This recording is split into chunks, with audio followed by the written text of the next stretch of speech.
নমস্কার, আমার নাম অদিষ্টি মণ্ডল। আমি একটি কবিতা বলবো। কবিতাটির নাম সৎপাত্র, কবি সুকুমার রায়। শুনতে পেলুম পোস্তা গিয়ে, তোমার নাকি মেয়ের বিয়ে। গঙ্গারামকে পাত্র পেলে, জানতে চাও সে কেমন ছেলে?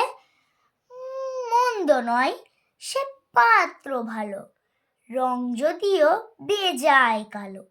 তার উপরে মুখের গঠন অনেকটা ঠিক পেঁচার মতন। বিদ্যে বুদ্ধি বলছি মশাই, ধন্যী ছেলের অধ্যাবসায়। 19টি বার ম্যাট্রিক এসে ঘায়েল হয়ে থামলো শেষে। বিষয় আশয় গরিব বেজায়, কষ্টে সৃষ্টে দিন চলে যায়। মানুষ তো নয় ভাইগুলো তার, একটা পাগল একটা গোয়ার। আরেকটি সে তৈরি ছেলে, জাল করে নোট গেছেন জেলে।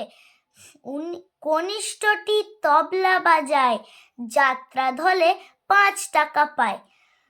গঙ্গারাম তো কেবল ভোগে পিলের জ্বর আর পাণ্ডু রোগে। কিন্তু তারা উচ্চধর, কংসরাজের বংশধর। নমস্কার।